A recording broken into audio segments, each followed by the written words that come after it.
Okay, welcome to the deep dive. Today we're jumping right into a really significant challenge in sleep medicine, something that impacts millions: obstructive sleep apnea, OSA. It really does. A huge number of people are affected. Exactly. And the frustrating part for clinicians like you listening is that the vast majority are still untreated. It's this persistent, major unmet need we keep facing. Absolutely. And that's why we're focusing today on something that could, well, potentially be a game changer: oral pharmacotherapy.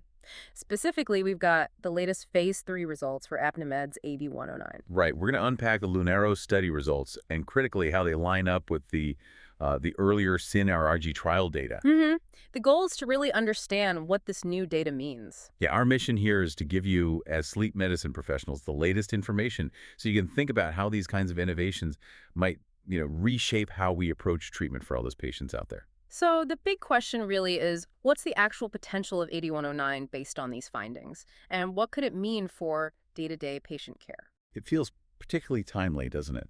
Because the field has been looking for alternatives or additions to, well, the standard approaches for a long time. Definitely. The reliance on device-based therapies, while effective for many, leaves a big gap. Let's just underscore the scale of that gap first. Over 80 million adults in the U.S. alone with OSA. And that figure, the majority, remain untreated. It's staggering. It is. And it's not just a statistic, it's a huge public health issue. For us in the field, it translates to real challenges daily. CPAP is great, technically very effective. Patients use it. Exactly. They can tolerate it if they adhere to it. But we all know the reality: many struggle. Discomfort, inconvenience, sometimes even stigma. Compliance is often, well, less than ideal. Which leads to that search for something simpler, right? Precisely. Patients and clinicians alike are looking for more accessible options. So the idea of a simple once-daily pill, it's not just about convenience. It could fundamentally lower the barrier for millions who currently aren't getting any treatment at all. That could be transformative, like really opening the door to treatment for so many more people. It really could. It's potentially a paradigm shift, moving beyond just devices as the primary option for everyone. Larry Miller, Apnimed's CEO, definitely highlighted this. He talked about the sheer scale of unmet need and how 8109 could potentially expand and reshape the treatment landscape. Yeah, and he framed it as a significant commercial opportunity, too, which signals their belief in its wide applicability. It suggests they see a path to reaching that large, underserved population. Right. If you make treatment simpler, more people are likely to engage. Better engagement means better outcomes, hopefully on a large scale. Okay, so let's dig into 8109 itself. It's not just one molecule, is it? It's a combination. That's right. It combines eroxabutynin at 2.5 milligrams with atomoxetine at 75 milligrams. And the thinking behind putting those two together, what's the mechanism they're targeting? So the core idea is to address the root problem in OSA, the upper airway collapsing during sleep. Atomoxetine is a norepinephrine reuptake inhibitor, which many of you will know. The theory is it helps boost the activity of the muscles that keep the airway open, the dilator muscle. Okay, strengthening those muscles. And the eroxybutynin. That's an anticholinergic. Its precise role here is still being fully worked out, but the hypothesis involves maybe further stabilizing the airway, perhaps by reducing muscle activity that contributes to collapse, or maybe even managing potential side effects from the atomoxetine to improve overall tolerability. Interesting. So a dual approach targeting the neuromuscular control. Exactly, aiming to keep that airway stable during sleep with just one daily pill. Makes sense for such a complex condition. Yeah. Now let's get into the LunAIRo trial. This was the big second pivotal phase 3 study, right? 12 months long. Correct. And it was designed to be pretty comprehensive. They evaluated efficacy and safety in adults across the full spectrum: mild, moderate, and severe OSA. And importantly, across different weight classes, too. Yes, a wide range of weight classes. That's crucial because, as you know, OSA isn't one size fits all. Seeing how it performs in such a diverse group gives us a much better sense of its potential in, well, the real world. It suggests it's not just for a very specific subset of patients. Makes the results more robust. Yeah. So what was the primary goal, the main endpoint they were measuring? The primary endpoint was achieving clinically meaningful and statistically significant reductions in airway obstruction at 26 weeks. In OSA trials, that usually means looking at the apnea-hypopnea index, the AHI. The number of breathing events per hour. Right. They needed to show a significant drop in that number compared to placebo. And did they? The numbers seem pretty striking. They really are. Participants on 8109 had a mean AHI reduction of 46.8% from their baseline at that 26-week mark. Wow, nearly half. And the placebo group? Only saw a 6.8% reduction, so a very clear difference. The p-value was less than 0.001, highly statistically significant. And crucially, for a chronic condition like OSA, did that effect last? Yes, and that's another key finding. The reduction remained significant right through to the end of the study at 51 weeks, again with that p0.001 significance. That sustained effect, almost a 50% reduction maintained for nearly a year with an oral drug, that feels like a big deal. It really is. When you think about what that means for someone with, say, moderate or severe OSA, cutting their AHI roughly in half can shift them into a much lower severity category. And seeing that durability over 51 weeks gives us confidence that it's not just a fleeting effect. Suggests a reliable, ongoing benefit. Okay, efficacy looks strong, but what about safety? Always critical, especially for a long-term daily medication. Agreed. The reports state 8109 was generally well tolerated. That's the headline we want to see. Any specifics on side effects? The most common adverse events were reported as mild or moderate. Things like dry mouth, maybe some constipation or headache, the kinds of things often seen with these classes of drugs and generally manageable. And Importantly, these were consistent with what they'd seen in earlier studies, and perhaps most reassuringly, they reported no serious adverse events related to 8109. that consistency is key, isn't it?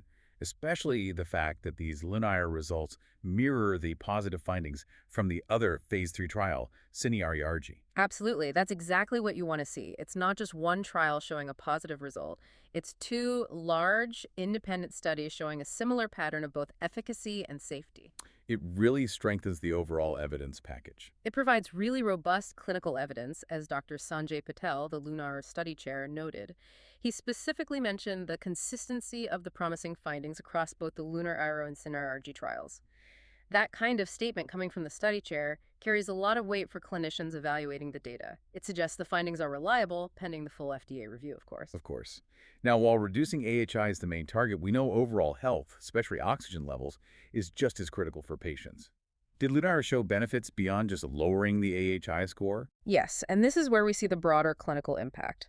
The trial showed meaningful improvements in oxygenation. How did they measure that? Through reductions in hypoxic burden, that measure of cumulative time spent below certain oxygen saturation levels, and also the oxygen desaturation index, or ODI, both showed significant improvement, again, with very low p-values, less than 0.00001 for hypoxic burden and less than 0.0001 for ODI.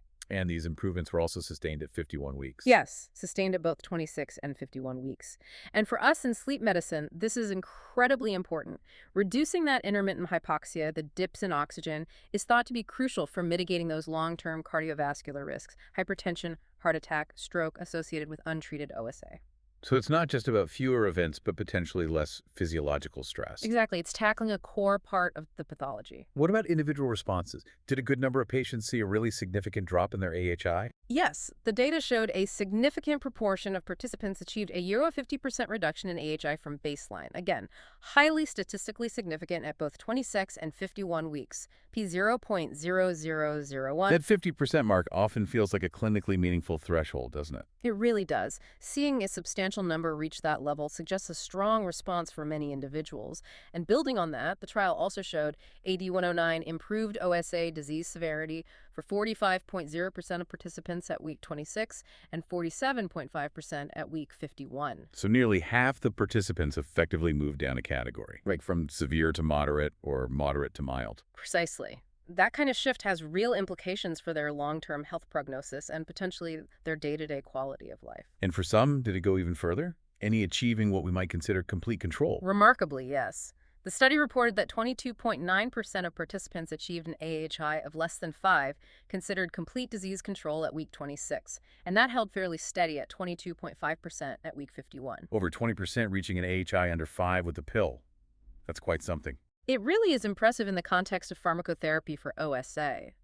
Dr. Patel also commented on this, noting, "This is the first time we've seen a once-daily oral medication demonstrate such significant, durable effects in a broad patient population with OSA." That first time point is significant. It really does signal a potential new class of treatment. It suggests we might finally have a viable pharmacological option for a wide range of patients, maybe even as a first-line consideration for some, or certainly for those who struggle with devices. It opens up pathways we just haven't had before. It's important to bring in the patient voice here, too. Emma Cooksey, who lives with OSA and works with Project Sleep, had a powerful perspective. Yes, what did she say? She said, the vast number of people currently living with untreated OSA points to a need for additional treatment options. As someone living with OSA, the LunAIRo study gives me hope that novel pharmacotherapy treatments are on the horizon and can potentially improve so many lives. That really captures the hope from the patient community, doesn't it? That feeling that maybe something easier, something different is coming. Yeah, and she added that innovation in this space is long overdue, and it's encouraging to see meaningful progress being made. It underscores that patient frustration and anticipation we were talking about earlier. Absolutely. This kind of progress isn't just clinically interesting, it's deeply meaningful for the people actually living with the condition day in and day out. So with these consistent positive Phase 3 results from both LunAIRo and SynAIRgy, what's the next big step for Apnimed? Where do they go from here? The crucial next step is regulatory submission. Apnimed has stated they plan to file a new drug application, an NDA, with the US FDA. When are they targeting for that? They've indicated early 2026. That NDA package will contain all the clinical data, manufacturing details, everything the FDA needs to conduct its review. And that review determines if it actually gets approved and becomes available. Exactly. It's the gateway to market access.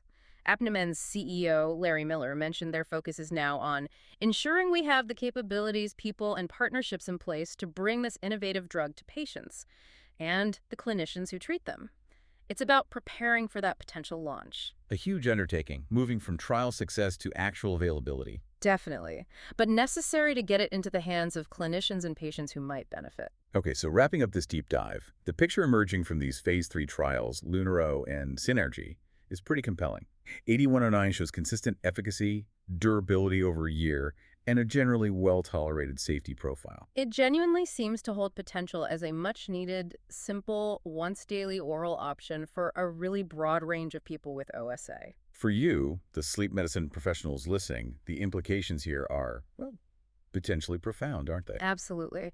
You have to start thinking about how an effective oral therapy like this could slot into current practice. How might it change conversations about treatment options? What about patient adherence, which is such a persistent challenge? It could really alter the landscape of OSA management that we've known for so long. It could. So, the final thought we want to leave you with is this. How might the arrival of a new, simple oral pharmacotherapy like 8109 actually change the diagnostic and treatment pathways you use every day? What new opportunities or maybe even new challenges does this present for sleep medicine as we look ahead, especially in trying to finally reach those millions who are currently untreated?